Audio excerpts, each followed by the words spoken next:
Robb Stark found himself leaning against a pillar in one of the Red Keep's smaller courtyards, the late afternoon sun cutting slants of warmth through the high walls.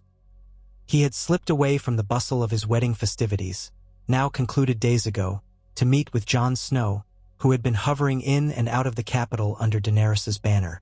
Though the city still bristled with freedmen legionnaires and the quiet intimidation of dragons waiting outside its walls, the mood had slowly settled into a wary acceptance of the freedmen's presence. Yet for Robb, there was so much to catch up on with Jon. So many changes that had reshaped both their lives since the White Walkers' defeat and the fracturing of old orders. Jon arrived silently through an arched gate, wearing dark leathers accented with a faint freedman sigil at the shoulder, a subtle mark of the role he had taken in Daenerys's court. At the sight of Robb, he let out a small, tentative smile. Immediately, both recalled the North's grim struggles against the undead, the swirl of rumors that had later led Jon to leave Westeros, and the improbable expansions in Essos that were now fueling half the capital's gossip. It felt strange, surreal even, to stand in King's Landing discussing these matters, rather than on the battlements of Winterfell or at Castle Black. Yet here they were, older, burdened by experiences that had taken them far from the days of simpler loyalties. Robb nodded in greeting, stepping forward to clasp Jon's arm in a firm, affectionate gesture that echoed their shared history. "It's good to see you again, truly," he said, voice low but warm. "I never expected all this. The freedmen, the dragons, the new empire across the sea. You and I used to talk about the wall and the nights so cold that our breath froze. Now we're in the capital, your queen is forging alliances, and I've married Marjorie Tyrell, forging my own alliances. The realm spins faster than we can follow." Jon offered a slight grin. "Indeed, it feels like a lifetime since we patrolled the edges of Winterfell's courtyards. You were the heir, training with Grey Wind at your side, and I was the bastard half-brother, or so we all believed." He caught himself, remembering that he must not reveal the truth of his parentage. His eyes flickered with a hint of sorrow, but he pressed on. "So much changed after the dead marched. We overcame that threat, but everything else shattered in new ways. The Night's Watch disbanded. The battle at the wall ended. The realm no longer needed watchers once the White Walkers were truly gone. So many of our old ways simply dissolved." Robb's expression softened, memories stirring. The Night's Watch. I can hardly believe it's gone. After centuries, that brotherhood disbanded. I recall hearing from Father, Lord Stark, how he worried the Watch might crumble if it lost its purpose, and then with the White Walkers defeated, so many crows deserted. Some said a handful lingered, but the rest scattered. The wall stands empty, no watchful eyes. The entire North can roam up there if they like. Jon nodded in agreement. That day we fought at the wall, it was an ending and a beginning. The Walkers nearly overran us, but thanks to Daenerys's dragons and the combined armies, we prevailed. Then, in the wake of victory, everything that gave the Watch meaning evaporated. The realm had a new crisis, Slaver's Bay in Essos or the freedmen's cause calling Daenerys back. I followed her, thinking I might help shape a better future across the sea. I never realized how fast it would all escalate. Robb let out a breath that could have been a laugh. Escalate is an understatement. The city is still reeling from the fact that Freedman's dragons overshadow Balerian's legend. I can't believe you once rode that colossal dragon. Scourge, was it? People whisper that you boarded the beast and soared high enough to see entire continents. It sounds like a myth from old songs. Jon's cheeks colored faintly. It was no myth, though it felt like it. Daenerys and Varros both permitted me to ride Scourge on a small campaign to quell a slaver rebellion near Meereen. The beast dwarfed anything I could have imagined. Flying on him was indescribable. The freedmen overcame the slavers within days, thanks to the terror of that dragon. Even just seeing the silhouette was enough to break their resolve. I never thought I'd experience anything more frightening or exhilarating than the battle with the dead, but that soared beyond compare. Robb stared, half in awe, half in disbelief. You riding the largest dragon known to mankind. I'd have never believed it, not in our old days at Winterfell. The North might faint if they heard.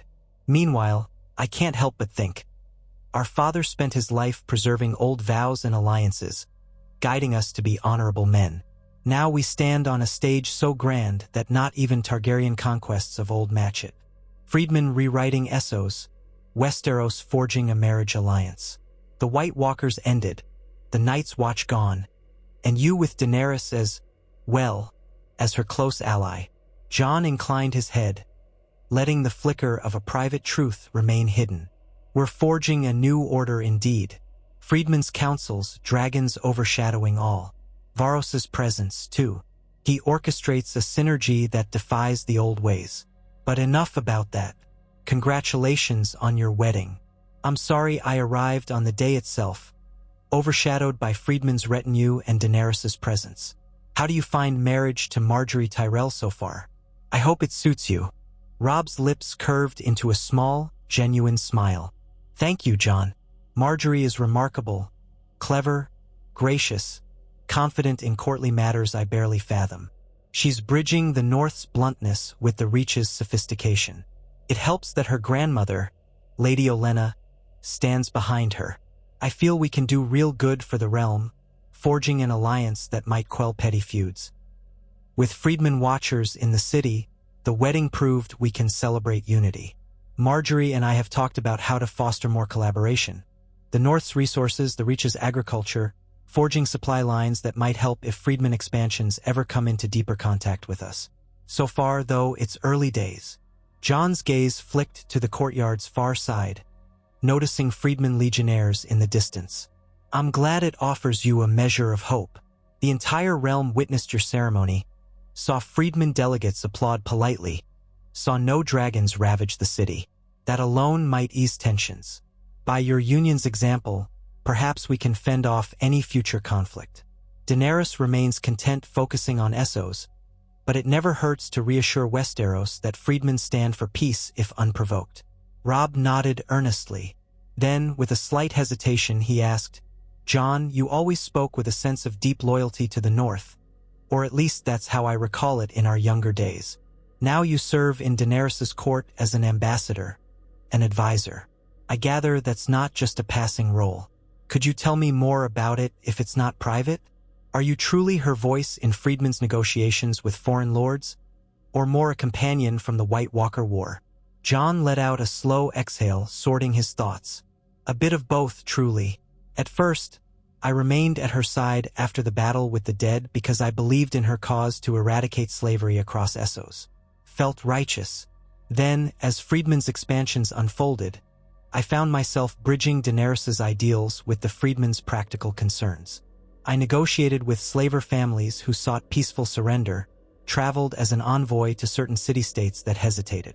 Over time, Daenerys began calling me her advisor and champion, though I hold no official grand title beyond that. When Fredman's legions encountered new cities, I'd be the one to speak on Daenerys's behalf, urging them to yield and accept Fredman's counsels. If they refused, then Varos's dragons or Daenerys's might compel them. But we always tried words first. Robb considered that, leaning back on the pillar. It sounds both fulfilling and precarious. Do you find yourself at odds with Fredman zealots or Varos's red priests? I hear rumor that Fredman can be fanatical in their devotion to the Lord of Light. No offense, of course, but such faith can overshadow rational governance. Jon tilted his head, acknowledging the point. There is devotion, yes, especially around Varos, whom they see as the Flamebringer. But Daenerys insisted Fredman councils remain secular, with no forced worship. Varos mostly permits it, though some red priests push for a more theocratic approach. My role often is to remind them of Fredman's moral foundations, liberation, not subjugation. So far, Fredman accept that. It helps that we overcame slavers so swiftly. Many Fredmen see Varos as a miracle. But Daenerys remains queen in name. Varos defers to her, or so it seems, though we watch carefully.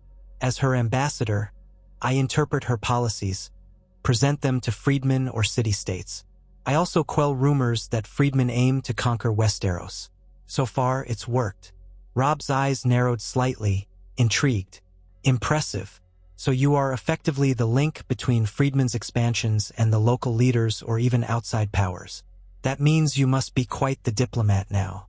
Not exactly the path I imagined for you back at Winterfell, but then again, no one foresaw these storms.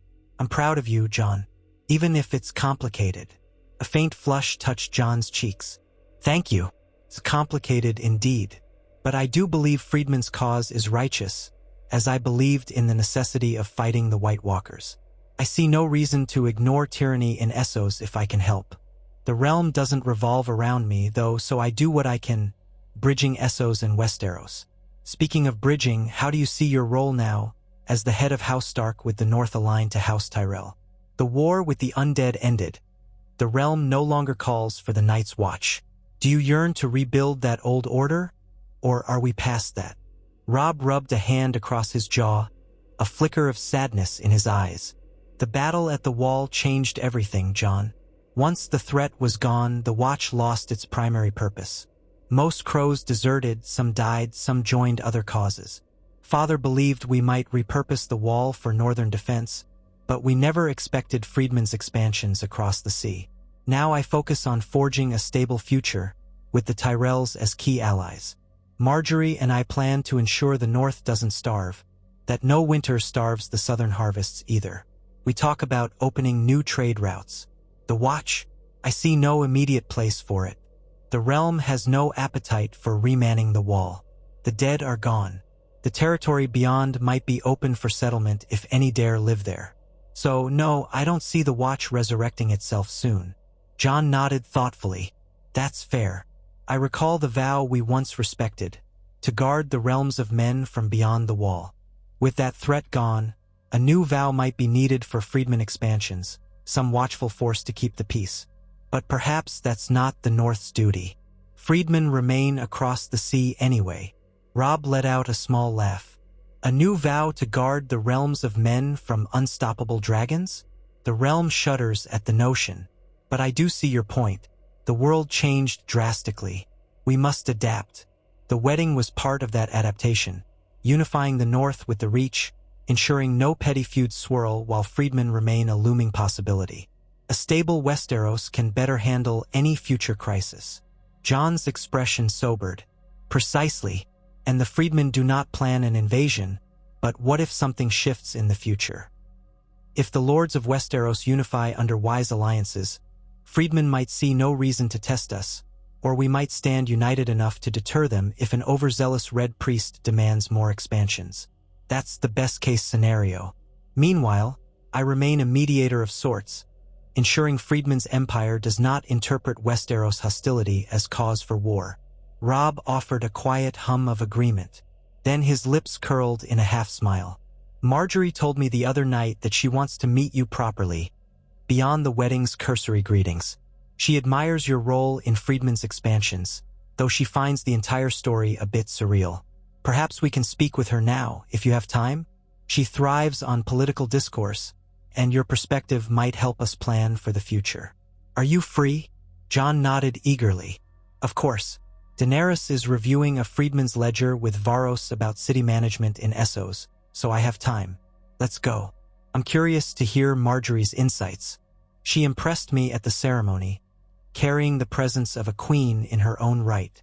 Robb's face lit up with pride. Then come on. She's probably in the solar by the southwestern gallery, discussing some trade route proposals with Father. Let's see how we can weave Fredman's expansions into that conversation. They left the courtyard, stepping through a colonnade that overlooked the city's rooftops. The air smelled faintly of roses, courtesy of the Tyrell decorations still lingering from the wedding. Guards saluted Robb as he passed, acknowledging him not only as Ned Stark's son but also as Marjorie's new husband, an alliance recognized by half the realm's lords. Jon walked quietly beside him, reflecting on how seamlessly Robb had assumed a role bridging southern and northern culture.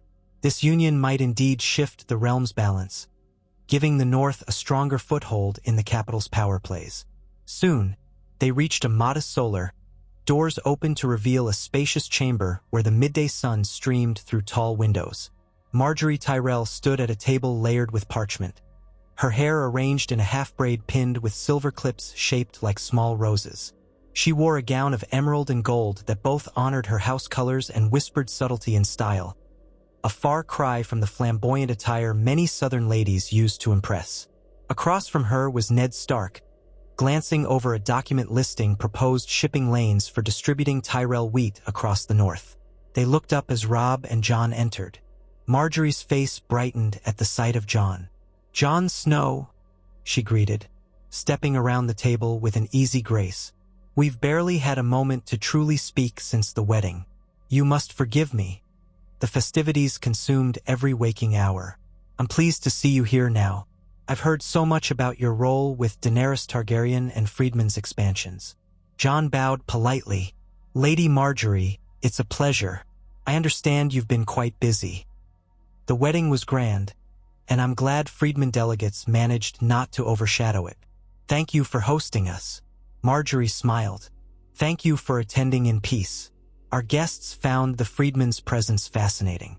The talk of dragons overshadowing Balerion is thrilling or terrifying, depending on whom you ask. But the ceremony went splendidly. Now, we pivot to matters of the realm. I'd welcome your perspective. With Fredman forging unity in Essos, might Westeros face new trade routes or threats? My grandmother says we must not be naive. But Robb insists your Fredman vow they seek no war. Which is it? Robb placed a hand on Marjorie's shoulder. "Jon has been Fredman's ambassador, love. I trust he can clarify. We all want to ensure no misunderstandings lead to conflict. Father here," he gestured to Ned, "agrees we should glean Fredman's stance on bridging or ignoring Westeros." Ned, stepping forward, inclined his head in greeting to Jon. "Yes, I told Marjorie we're open to new trade deals if Fredman's empire fosters stable shipping lanes across the sea. Or if Fredman prefer neutrality, that might be fine as well, so long as they do not eye conquest." Marjorie gave Ned a respectful nod, then turned expectantly to Jon. Jon, aware that he carried half-truths, answered cautiously. In essence, Fredman remained focused on reorganizing Essos under new councils, ensuring no city reverts to slavery.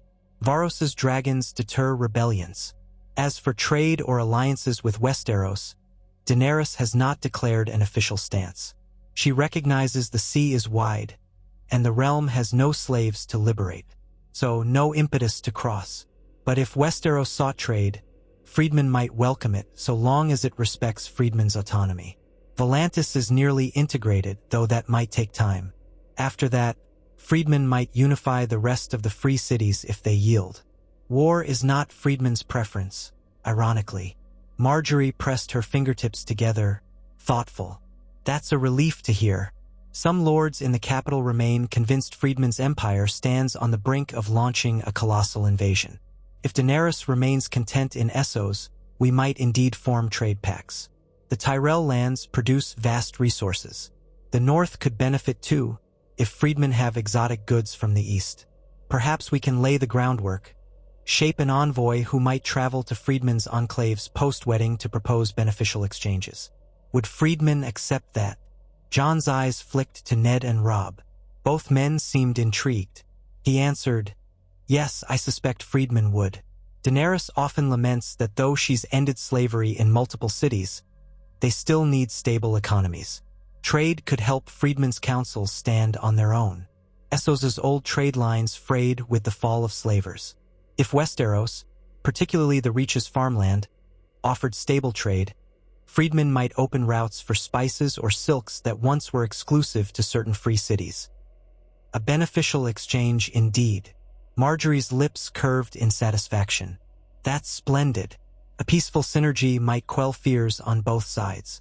And Fredman wouldn't starve or falter. Robert might see that Fredman expansions yield no reason to cross the sea militarily, so he might truly rest easier. The only question is whether Varos wants such trade or if he sees it as a distraction from building Fredman's might." Jon responded carefully. "Varos rarely objects to growth so long as no slavery remains. If trade fosters Fredman's prosperity, he welcomes it. He's not averse to commerce. Fredman's cause benefits from stable incomes that reinforce their councils. So yes, I believe he'd support a trade pact. As Fredman's ambassador, I can facilitate that once we finalize the details. Daenerys, too, will want final say. but she's open to bridging realms, especially if it cements peace. Robb rested his weight on one foot, expression lighter. So we have a path. You, as Fredman's ambassador, might remain here some days post-wedding, help draft preliminary documents. Marjorie and I can sign on behalf of the North and the Reach, maybe in tandem with the king if he endorses it for all Westeros. Father can advise. That alone might defuse any lingering rumors of Fredman's unstoppable conquest. A show of mutual respect. Ned, who had listened quietly, nodded. I find it wise. We must present it carefully to Robert, ensuring Fredman do not overshadow the realm but offer a beneficial exchange. He'll balk at anything that smells of subordination. But if it's purely trade, we stand as equals, each side strong in its domain. That might be the best outcome. Marjorie walked a step closer to Jon, studying him with a candid curiosity. And your role, Jon? You stand in Daenerys' court as more than just a token from Westeros, correct? You advise policy, handle delicate negotiations. Might you consider a formal title as Fredman's ambassador to the Seven Kingdoms? It could clarify your standing in official treaties. Jon hesitated, aware that making any formal claim might risk exposing deeper ties or prompting questions about his lineage. Yet he recognized the practicality. Daenerys sometimes calls me her voice in external affairs, but we never formalized it with a grand title. If Westeros demands it, we can bestow such. I suppose being Fredman's official envoy to the realm might help. I'll speak with Daenerys, or Varos if needed, but I suspect Daenerys' word is enough. Marjorie gave an encouraging smile. Perfect. Then let us proceed. We can gather with the king, present him the idea. The day after tomorrow, we might hold a small session in the throne room, a follow-up to the wedding. Fredman sign a preliminary statement of amicable trade. No aggression. The realm endorses Fredman's counsels as legitimate across Essos. Everyone leaves content, no immediate fear of unstoppable dragons. Then you can remain or return to Essos as you see fit. We want no illusions. Fredman's expansions will continue in Essos, but with our acceptance of the new order, maybe no friction emerges. Robb grinned at his wife, appreciating her knack for swift planning. See, she's brilliant, isn't she? Sometimes I can scarcely keep up. But yes, that approach sounds fair. Father, do you concur? Ned gave a short laugh. I do. The realm might not unify behind the Fredman's cause per se, but if we at least sign a peace and trade arrangement that eases any threat of war, let's do it. Jon, you can begin drafting language with Fredman's notaries. Then we present it to Robert. If he's in a good mood, he'll sign. Varos might or might not attend that meeting, but Daenerys' signature likely suffices. We'll see. Jon bowed slightly. I'll do so. Thank you. This indeed might serve everyone well. Fredman secure resources to rebuild their cities. Westeros obtains exotic goods, and no armies clash. I never expected such an outcome when I left to fight the undead. But the realm evolves in ways beyond our old imaginations. Marjorie clasped her hands, a satisfied glint in her eyes. Then it's settled. Perhaps we meet tomorrow morning or midday, once the wedding's afterglow settles. We will gather Fredman's scribes and Robert's small council for an informal session to lay the framework. Meanwhile, let's enjoy the remainder of this day. Shall we? We've so many guests still in the city, half expecting some Fredman spectacle. Let's show them that Fredman can be cordial. Let them see we talk trade, not war. With that, the meeting in the Solar concluded in warm spirits. Marjorie thanked Jon for the insights. Robb expressed his relief that Fredman expansions carried no threat to the north. Ned, quietly proud of both men, nodded in silent approval. They parted ways, each tasked with a piece of the puzzle. Marjorie and Robb continuing their roles as newlyweds forging alliances, Ned preparing to guide Robert, and Jon stepping into the corridor pondering how best to approach Daenerys about formalizing his ambassadorial title. The Fredman's empire had indeed come far. Once a cause of suspicion, it now hovered on the cusp of a legitimate peace arrangement with Westeros, all due to a single wedding's impetus. Later that day, Jon made his way to the quarters Fredman had been given.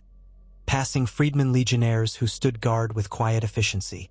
Inside the suite, Daenerys was conversing with a freedman officer about some dispatch from Meereen, but she dismissed him politely once Jon arrived, giving him her full attention. She asked how his talk with Robb had gone, and he recounted in detail how Margaery had proposed a formal trade pact, how they wanted him as Freedman's official envoy to Westeros. Daenerys listened with a thoughtful look, then agreed wholeheartedly that it would help quell future tensions if Freedman recognized Westeros' sovereignty and vice versa. She praised Jon's ability to navigate these politics, calling him essential for bridging Freedman's moral cause with Westerosi caution. In the quiet moments that followed, Jon mulled the swirling changes. The disbandment of the Night's Watch, the memory of the battle at the Wall, the improbable expansions of Freedman, the colossal dragons overshadowing Balerian's legend, and now the potential for a stable peace with a realm once terrorized by Targaryen might. He felt some measure of pride, seeing how far he and Robb had come from those days when they were just two youths in Winterfell's yard. Robb was married to the Tyrell Rose, forging alliances that might anchor Westeros in new stability. Jon served as Daenerys' champion, forging freedman expansions into a realm recognized for its moral stance rather than pure conquest. He did not mention certain deeper truths, like his hidden parentage, his private vows to Daenerys. That would remain his burden until a day he deemed safe. Reflecting on Robb's wonder that Jon had once ridden Scourge, Jon realized how surreal his journey had been. The memory of gripping the massive spines of that colossal dragon, feeling the heated gust of its breath, soared through his mind. A single pass from Scourge had ended a slaver rebellion without significant bloodshed. Freedman revered such power, but it still rattled Jon's conscience. He was relieved that, for now, Freedman's unstoppable might face no impetus to crush Westeros. Perhaps, if the realm discovered a stable arrangement with Freedman, that dreadful scenario would never occur. Nightfall found the capital calmer than usual. The city had begun adjusting to Freedman's presence, the novelty wearing off into acceptance or mild wariness. Jon spent an evening meal with Daenerys, drafting a preliminary text to propose to Robert and Ned. It laid out Freedman's recognition of Westerosi sovereignty and Westeros's acceptance of Freedman's councils in Essos, along with an open trade corridor. The language was carefully chosen to avoid subservience on either side. Varos might not fuss over the exact wording, so long as it did not hamper Freedman's expansions. But Daenerys wanted to ensure it also read as a moral alignment, not just a commercial pact. Freedman overcame slavery, Westeros overcame the White Walkers. Both had triumphed over nightmares in their respective domains. Meanwhile, Robb and Margaery hosted a small post-wedding gathering with close lords, the Tyrell Patriarch and Ned. They lightly prepared them for the possibility that Freedman would sign an official statement in the throne room soon, hoping the realm's greatest houses would not protest. Most saw sense in a peaceful arrangement, especially with Freedman's dragons overshadowing any threat. The fear that Freedman might come unannounced one day dissolved if Freedman publicly declared no conquest. So lords from the Westerlands, the Vale, and the Riverlands nodded in cautious approval. Dorne's representative, always a wild card, shrugged but did not object. The Iron Islands had minimal interest, so long as Freedman did not hamper their raiding. Margaery swiftly assured them Freedman had no interest in the Iron Islands, drawing mild laughter. Thus, the stage was set. By the next morning, the atmosphere in King's Landing felt decidedly hopeful. Freedman's men patrolled discreetly but politely. The City Watch found no reason to distrust them. Daenerys and Jon, accompanied by Varos if he chose to attend, would appear in the throne room that afternoon for a formal audience with Robert. Robb, Margaery, Ned, and half the assembled lords would watch as Freedman pledged peace, and King Robert, in turn, endorsed open trade. Some courtiers whispered that it was nearly as monumental as the wedding itself, forging a new era. Others worried it might prove a fleeting dream if Freedman expansions in Essos continued, eventually inspiring them to cross the sea. But for now, no immediate hostility lurked. Jon found Robb in a corridor near the throne room just before the appointed time, the younger Stark adjusting the collar of a refined tunic that combined northern colors with a subtle Tyrell flourish. "You're ready," Jon asked softly, glancing around to ensure no one overheard. Robb exhaled. As ready as I can be. The realm gathers again, apparently never done with ceremonies. But if this ensures Fredman's moral cause remains across the sea, I'll endure more pomp. Marjorie stands inside with father, waiting. She's excited to witness a day that might shape future alliances. Jon let out a small grin. I share that hope. Fredman might unify Essos completely if Volantis yields soon, but at least we can rest easier that they don't turn their gaze here. Thank you for the open mind. Robb returned the grin. You're my brother, Jon. Even if we parted ways, I trust your judgment. If Fredman fosters true peace, I'll back it. Now, let's proceed before the lords grow impatient. They stepped into the throne room side by side. Lords already lined the edges, whispers echoing up the high columns. Robert stood near the Iron Throne, arms crossed. Ned at his side, Marjorie to one side of Robb, and a cluster of Fredman delegates with Daenerys in front, poised in calm dignity. Varros lingered at Daenerys's elbow, his crimson robes contrasting against the gray stone. A hush fell as Jon and Robb took their places. Robert cleared his throat, beckoning Daenerys forward. She approached with Jon, who clutched a rolled parchment. Varros drifted behind them, exuding that quiet aura. A quiet tension thrummed, lords collectively holding breath to see if Fredman truly intended to sign a Pacific Accord. But after brief formalities, Daenerys and Jon presented the text, explaining Fredman recognized Westeros' sovereignty and sought only trade and goodwill. Robert, reading it with Ned's counsel, found no hidden traps.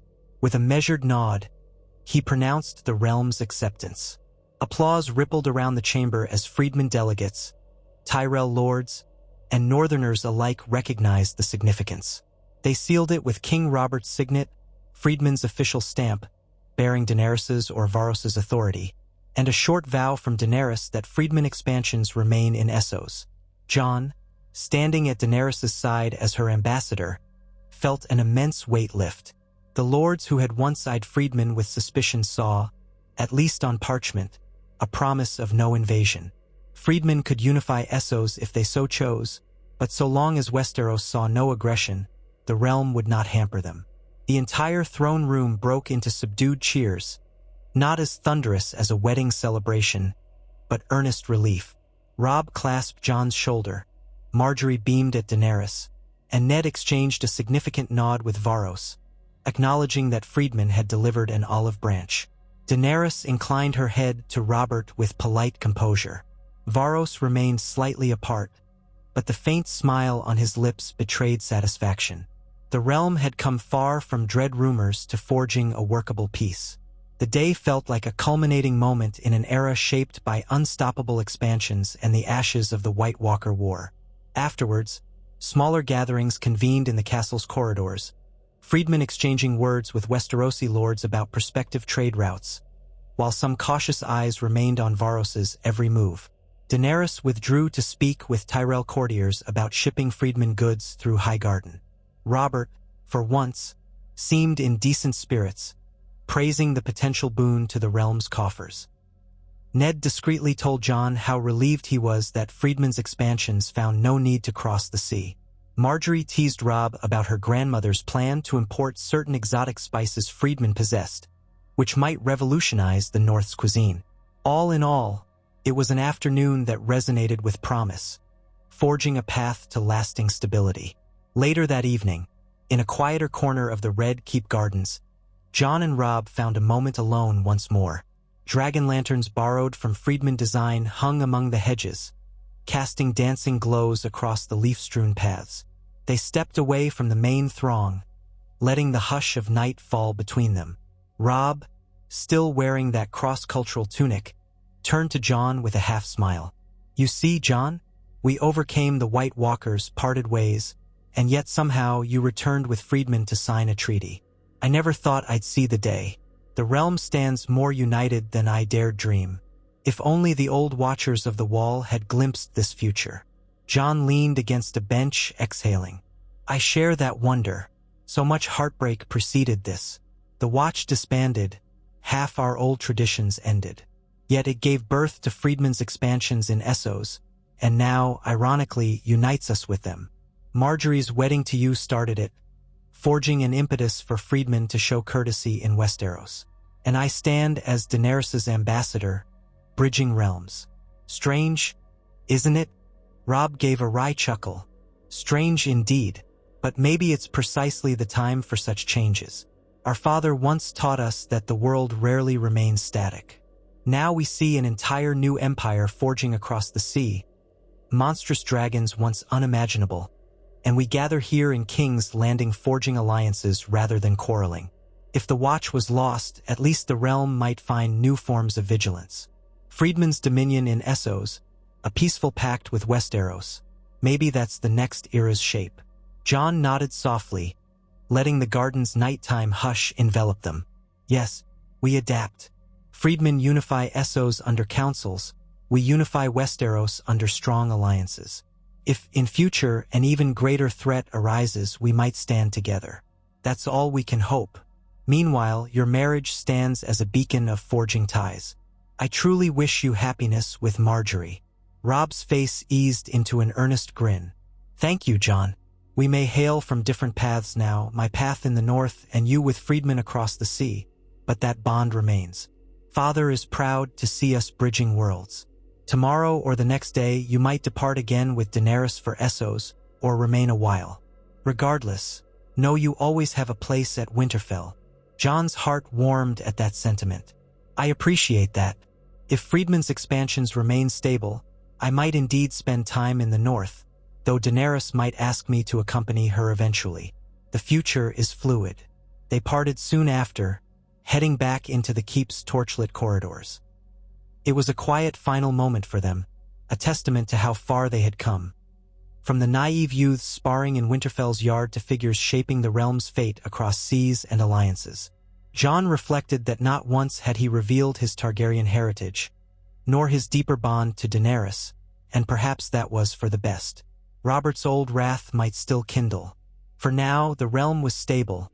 Fredman pledged no aggression, and Robb's wedding soared on goodwill. Thus, the days that followed saw Fredman finalize small trade details, Daenerys meeting with various lords who marveled at her calm confidence, and Varos occasionally pacing the corridors with that faint aura of prophecy swirling about him. The realm's courtiers relaxed, seeing no sign that Fredman would deploy monstrous dragons in the city. The talk of unstoppable expansions overshadowing Balerion receded into a quiet hum of speculation, overshadowed by fresh hopes for trade and mutual respect. Eventually, Fredman's retinue began preparing for departure. Daenerys, satisfied that her presence had ensured peace, planned to sail back to Essos with a moderate fleet. Varos, too, indicated he must return to Slaver's Bay and Volantis to ensure Fredman's expansions progressed smoothly. Jon faced a decision: remain in Westeros a while or accompany them at once. After conferring with Ned, Robb, and Marjorie about the new trade arrangement, he resolved to travel with Daenerys, continuing as her ambassador. He promised to maintain contact, ensuring Westeros and Fredman's empire built on this treaty. Ned accepted the news, relieved that Jon found purpose, and Robert grudgingly gave a nod, apparently content Fredman had shown no ambition for the Iron Throne. On the morning of their departure, Jon found Robb and Marjorie in a garden alcove, exchanging farewells. Marjorie teased him lightly, saying the realm would remain curious for more Fredman wonders. Robb clasped Jon's arm one last time, telling him he was always welcome. Jon smiled, recalling the conversation they'd had about the battle at the Wall, the disbandment of the Night's Watch, the improbable flight on Scourge, and how they had both grown from these unimaginable experiences. They parted with mutual respect and affection, both aware their paths might cross again if Fredman expansions or new challenges drew them together. Gathering at the docks, Fredman boarded the ships that had carried them, while the monstrous dragons soared overhead or nestled beyond the city's outskirts. Daenerys gave polite farewells to Robert, who stood with Ned at the pier. Varos stood calmly, acknowledging them with a mild inclination of his head. Jon, pausing to wave at Robb and Marjorie who had come to see them off, recalled the uncertain days of the White Walker War. They had come a long way indeed, Fredman's empire in Essos, the North allied with the Reach, the realm forging pacts with Daenerys, change beyond imagining. The memory of the Night's Watch's final stand at the wall flickered in Jon's mind. How it had all begun a new chapter. At last, the Fredman fleet weighed anchor, sails snapping in the breeze as they pulled away from King's Landing.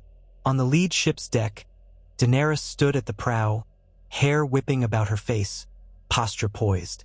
Jon joined her, a wave of brine-scented air buffeting them. He looked back one final time, glimpsing the city receding, the Red Keep's towers stark against the sky. He thought of Robb's wonder that he had ridden Scourge, of Marjorie's warm acceptance, of Ned's fatherly pride, and he felt a calm satisfaction that the realm stood in peace for now. Fredman's expansions would continue, but Westeros seemed secure from war with them, all thanks to the alliances forged and the dialogues that had bridged suspicion. Daenerys glanced at Jon with a small, knowing smile. "You've done much good here, bridging Fredman and these lords. We can proceed to Volantis now with a light heart, knowing we've not left chaos behind. I trust you're ready to continue your role as ambassador when we arrive in Slaver's Bay." Jon matched her smile. "I am, Daenerys. My role remains vital, I think. As Fredman unify Essos, we must ensure no lords or slavers twist the truth. And if ever Westeros wonders about Fredman's next step, I'll be here to assure them no conquest looms. Perhaps we'll build a new golden era, or so I hope." Daenerys nodded, letting the ocean wind fill her lungs. "Yes, or so we hope indeed. Let us sail onward, then. Essos awaits, Fredman's counsels abound, and Varos's dragons overshadow Balerion only if war beckons. We'd prefer peace. Let the realm stand in this quiet for a time." And so, the Fredman fleet slipped over the horizon, leaving King's Landing behind them. Robb, in the North's newly allied seat with Marjorie by his side, carried on forging a stable realm. Jon remained Daenerys' champion, continuing as the Fredman Empire's link to Westeros. The memory of how far they had come, from the disbandment of the Night's Watch to riding colossal dragons, lingered in each mind. They had all faced unimaginable battles, White Walkers at the Wall, slavers in Essos, old prejudices in the capital. But now, with alliances sealed and Fredman's might accepted, the realm stepped into a new chapter, uncertain but hopeful, the weight of old nightmares replaced by the promise of building a better future. Varos stood upon one of the Red Keep's balconies beneath a sky awash in silver starlight, the city of King's Landing sprawling below like a tapestry of flickering candles. It was well after the grand festivities celebrating Robb Stark's wedding to Marjorie Tyrell, and the courtyard far beneath them lay mostly quiet, with only a handful of gold cloaks patrolling the gates. Though Fredman delegates and Westerosi lords still mingled in private chambers and corridors, Varos had withdrawn to the cool night air, letting himself breathe. The hush of midnight enveloped him, and he raised his gaze to the blackness above, where countless stars shimmered in patterns only the truly patient might decipher. He felt an unspoken pull from the cosmos, much like the silent flame of R'hllor that often guided his visions. In this moment, he sensed the city's collective sigh of relief. The wedding concluded peacefully, Fredman had pledged no aggression, and soon they would depart for Essos once more. Yet his mind roamed beyond the city walls, thinking of Slaver's Bay and Volantis, of Daenerys' next moves, of the Fredman's future expansions, and of his own place in the tapestry of fate. He found a languid contentment in star-watching, a pastime he rarely indulged in public. Fredman legionnaires had learned to respect his solitary wanderings, offering a wide berth whenever Varos vanished from banquets or council sessions. And so he stood, alone in that lofty perch, wearing robes of deep red and black embroidered with faint, swirling patterns reminiscent of old Valyria's flame motifs. His posture was relaxed, yet his eyes shone with an otherworldly glimmer. Some Fredman whispered that a cosmic power dwelled in him, that he was no mere mortal, but a living vessel of the Lord of Light's will. Whether that was truth or myth, Varos let the rumors swirl. He carried on with the measured grace of one who believed wholeheartedly in forging a new world under Fredman's counsels. Suddenly, footsteps broke the quiet, a soft tapping echoing on the stone floor behind him. Varos pivoted slightly. There, from the archway leading to the balcony, stepped Lady Olenna Tyrell, the famed Queen of Thorns, her presence as unmistakable as the sharp wit in her eyes. She wore a pale teal gown, her head covered in a simple wimple of matching fabric, though her bright gaze belied an intelligence that could slice through courtiers like a knife. She paused a few steps away from Varos, surveying his tall figure and the swirl of embroidered robes he wore. The wind caught a few loose ends of her gown, rustling them gently. "Lord Varos, if that is indeed what they call you," Olenna Tyrell said, lifting her chin with a quiet dignity that matched the hush of the night. "I thought I might find you here, lurking among the stars. You Fredman visitors have a habit of vanishing from gatherings the moment conventional chatter bores you. This old castle has many corners, too many, if you ask me. But I see you discovered this vantage, as I suspected." Varos offered a polite bow, but his lips curved into an enigmatic smile. "Lady Olenna, the famed Queen of Thorns, I did not expect your company at this hour. Yet it pleases me to find you here, unless I interrupt your rest." She let out a short huff of amusement, stepping closer until she stood near enough to peer at his face by starlight. "At my age, rest is elusive. Noise in the corridors plus a mind that never quite stops. I thought to wander, see if any interesting souls remained awake. The Freedman's champion, the so-called sorcerer rumored to overshadow Balerion. Now that must be interesting indeed." Her eyes flicked up, catching the faint reflection of stars in his own.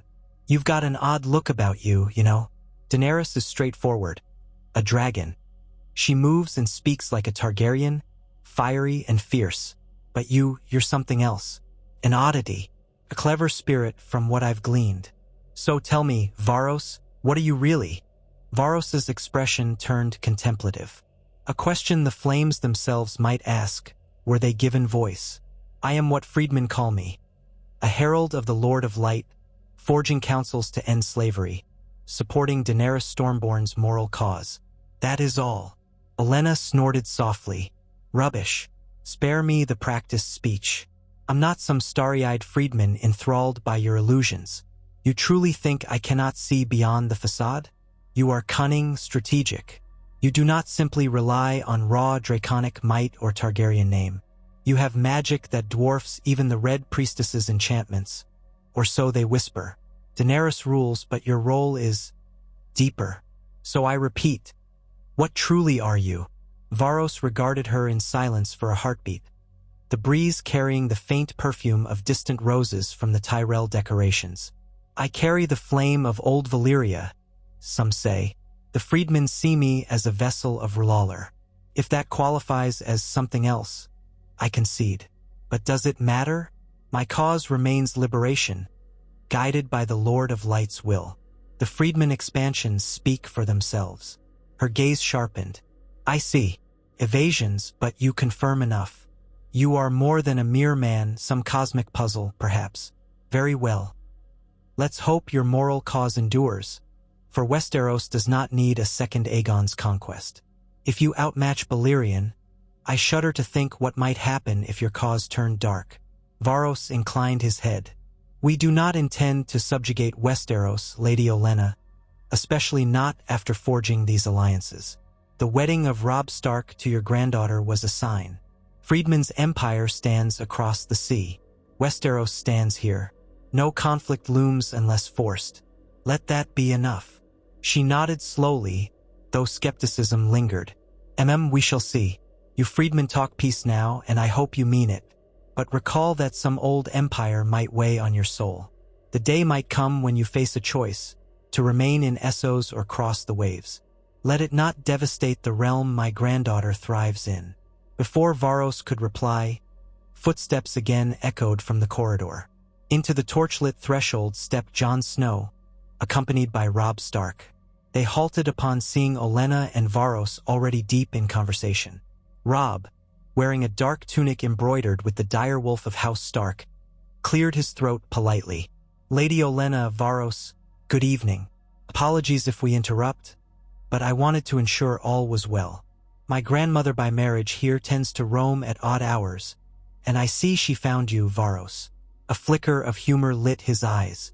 Jon cast a glance between the two, noticing the tension in Olenna's posture, the mild caution in Varos's gaze. We heard voices, so we came to see if anything was amiss. It's good to find you in civil conversation.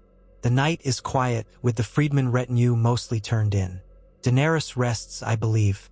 Robb and I strolled, recalling old times. Lady Olenna turned to the newcomers, relaxing her stance. No trouble, dear boys. I was merely gleaning insight from Fredman's famed sorcerer about his true nature. He prefers partial truths, it seems. She gave Varos a pointed look. But I'll leave him be. I've gleaned enough to guess how sly he is. Good night, all of you.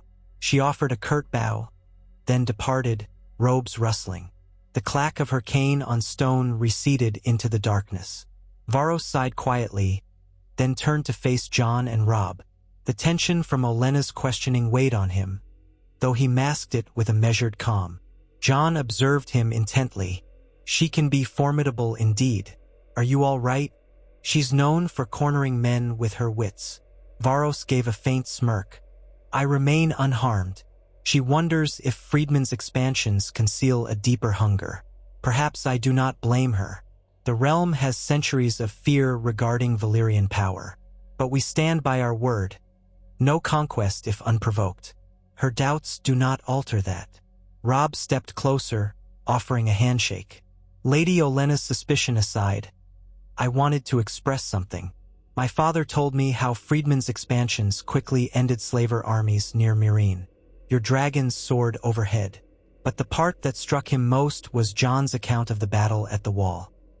If not for Fredman's might, well, we might not have survived the White Walkers.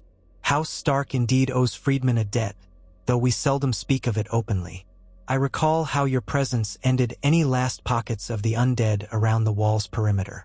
The day you soared overhead on that monstrous beast, apparently turning entire tides. House Stark will always remember such aid, even if we never asked for Fredman expansions to come so far. Varos nodded, voice soft. I recall that final push at the Wall, though my involvement was a fraction then. Fredman had not yet unified, but Daenerys and I recognized the threat. We offered dragons and flame, enough to break the dead. It was a moment of cosmic significance. Fredman or not, we could not let the dead devour the living. I'm glad House Stark sees it as a bond. Robb's expression turned solemn. Yes, a bond. If House Stark ever needs assistance, might Fredman be willing to come again, no matter the cost? If some new menace arises, or if the realm falters, can we rely on Fredman's flame once more? Varos's eyes glinted, the faint reflection of torchlight dancing in them. He lifted his chin slightly, a gesture of quiet resolve.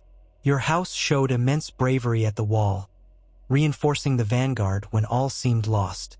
Fredman do not forget such courage. Yes, if House Stark ever requires assistance, Fredman will come. No matter the cost, we will stand by you. Consider that a promise. Fredman do not yield to old grudges, especially when an ally from the White Walker War calls.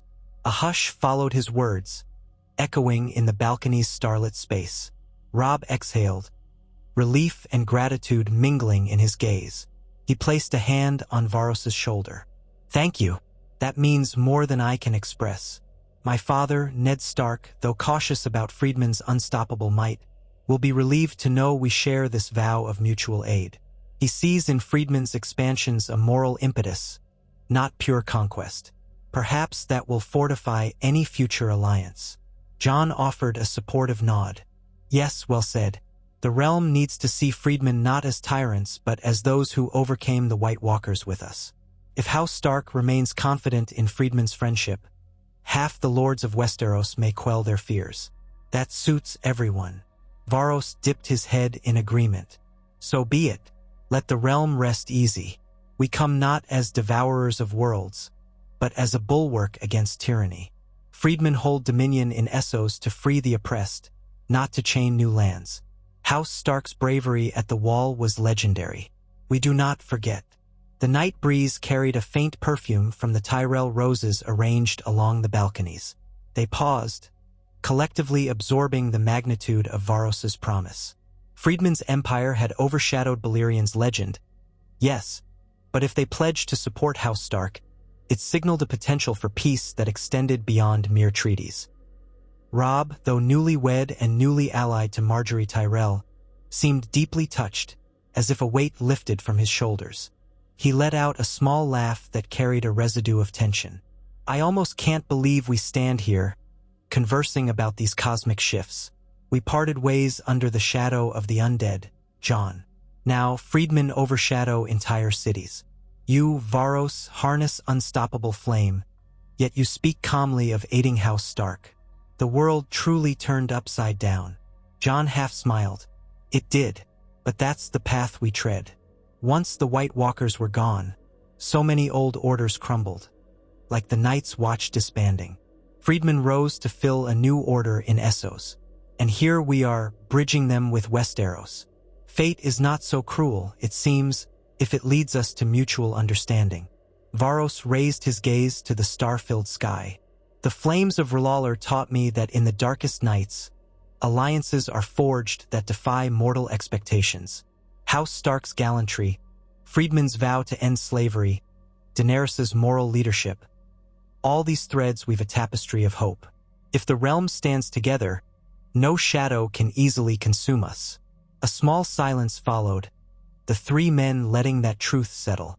Far below, the Red Keep's courtyard glimmered with scattered torchlight, a handful of Fredman legionnaires patrolling in discreet pairs, gold cloaks stationed near the gates, and a sense of calm that had eluded the city for weeks. Fredman's expansions no longer loomed as an immediate threat, replaced by a cautious optimism that Fredman might well remain anchored in Essos, uninterested in crossing the sea unless necessity demanded. Robb, recalling old war stories, found himself reliving the final stand at the wall, the swirling snow, the roars of dragons lighting the night with savage flame. He remembered how Fredman's might had turned the tide.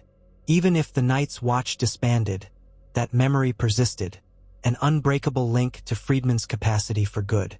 He gave Varos a measured smile. If tomorrow or any day beyond we face a new horror, some abomination or uprising, my father, Ned Stark, would be heartened to know Fredman stand ready to help. That vow, from your own lips, could save countless lives. Varos nodded once more, solemnly. It is pledged. Fredman do not forget debts of honor. So long as we remain, we shall answer if House Stark calls.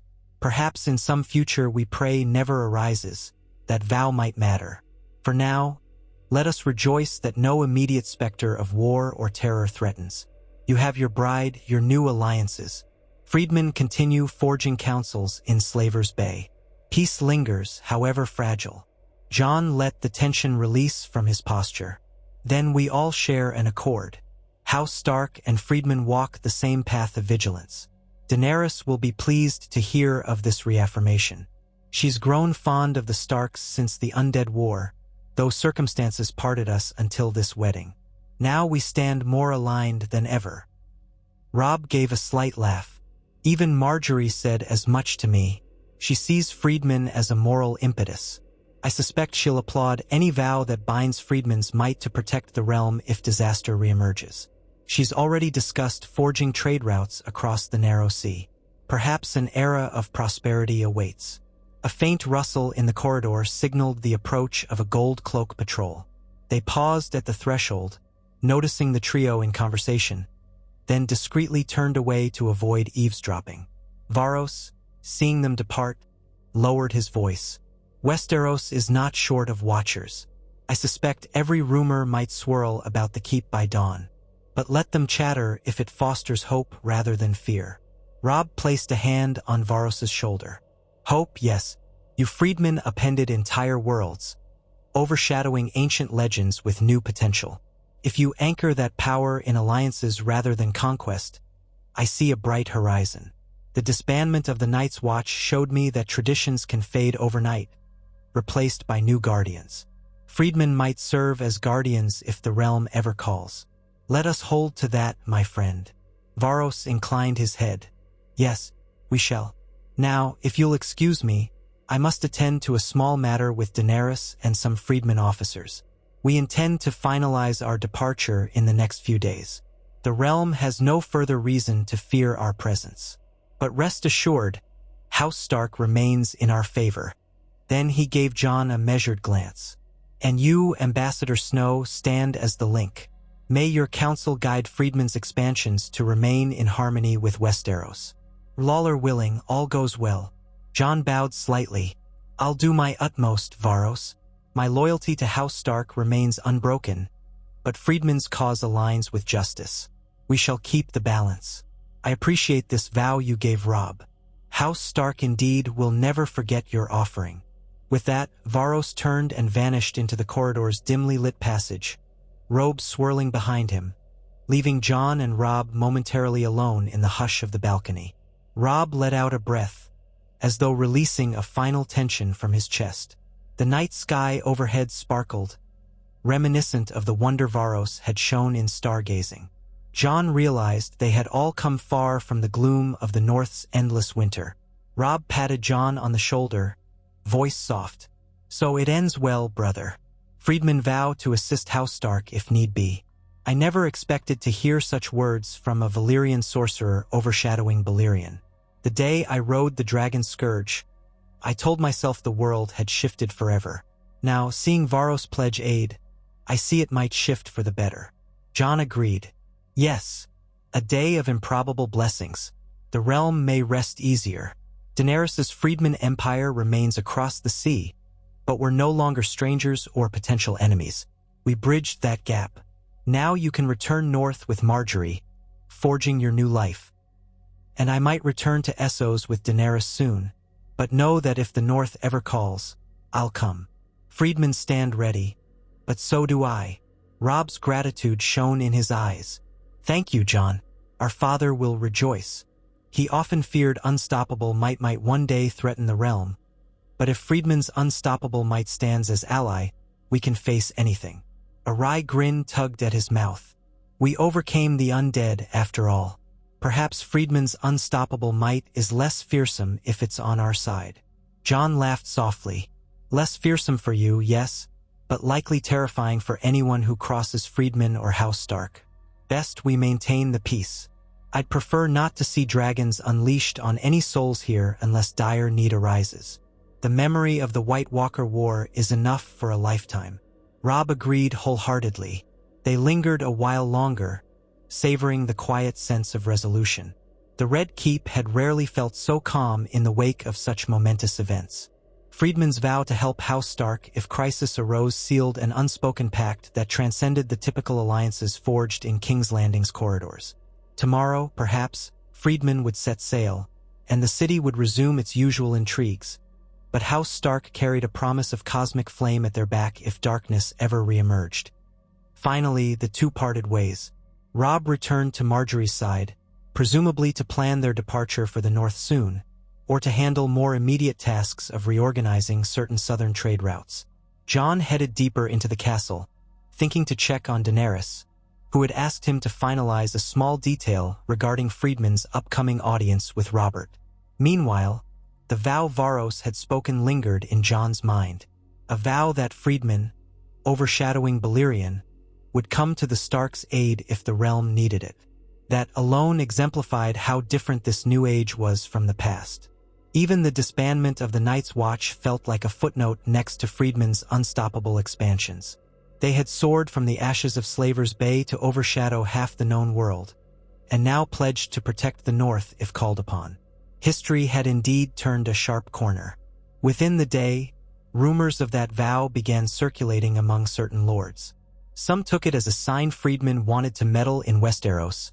Others found solace in Fredman's assurance they wouldn't let the realm fall if a new threat arrived. Robert, upon hearing, merely shrugged and gruffly said, "So be it.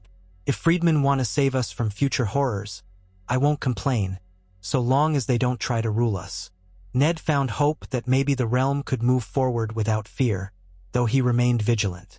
The Fredman's presence was never a minor thing. By the time dusk settled, Daenerys had concluded her last major discussion with Robert about stable trade corridors.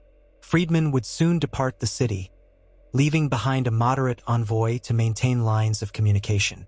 Jon's role as official freedman ambassador to Westeros was now recognized, though he would join Daenerys, traveling back to Essos first. They planned to sail in a matter of days, giving enough time to gather freedmen's men, dragons, and various supplies. The city breathed a collective sigh, relieved that freedmen's unstoppable dragons no longer loomed in indefinite residence. That evening, Varros once again found himself on a balcony, though this time joined by Daenerys, who studied the city lights with quiet reflection. He told her of Olenna's sharp words, how she demanded to know what he truly was.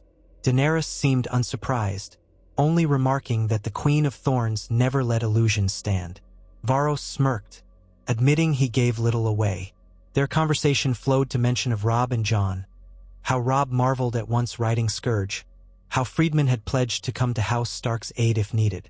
Daenerys nodded approvingly, remarking it might cement Fredman's moral stance in the eyes of Westeros. Varros also confided that he felt the weight of prophecy bearing down, but for now, they had chosen a path of non-aggression. The day might come when Lawler demanded more, but not yet. Thus passed the final hours of Fredman's sojourn in the capital. The following dawn, with minimal fanfare, Fredman's ships weighed anchor, carrying Daenerys, Varros, Jon, and the rest of their retinue back across the sea. Robb and Margaery, Ned, and a handful of watchers stood at the dock to see them off, exchanging last words of goodwill. Some freedmen remained behind as official delegates, but the monstrous dragons, including Maelstrom, soared overhead, departing with a thunderous beat of wings that rattled windows across King's Landing. Robert only grumbled in mild relief that the beasts were leaving at last. On board the lead vessel, Jon gazed at the receding walls of the Red Keep, recalling how he had stood on that balcony with Varros, how Olenna had questioned the sorcerer's true nature, how Robb had reaffirmed House Stark's bond with Fredman if crisis arose again. He hoped that vow would remain a simple pledge never tested by war. Fredman had overshadowed Balyrion's legend, forging unstoppable expansions, yet now they parted peacefully. The future lay open with a fragile promise that the realm might live in tranquility, at least for a time. If darkness ever returned, be it undead, foreign tyranny, or some abomination, Jon trusted Fredman's vow to assist House Stark would hold, forging a new union none had foreseen in earlier ages. Returning to the deck center, he found Daenerys conferring with Varros about forthcoming steps in Slaver's Bay. She smiled upon seeing Jon approach, beckoning him to their side. The wind ruffled her silver-gold hair, and Varros gave Jon a short nod of camaraderie. Their eyes turned to the horizon, the ship slicing through calm waters bound for Essos. The west shrank behind them, carrying memories of the wedding, the vow to the north, and the conversation with Olenna about Varros's hidden nature. The Freedman's empire resumed its journey home, overshadowing legends but carrying within it a certain hope that new alliances would keep peace across the sea. That image would remain with Robb, Margaery, and all who had witnessed Fredman's presence in King's Landing. A day in which Unstoppable might pledge to guard rather than destroy, forging a bond that might one day shape the entire world.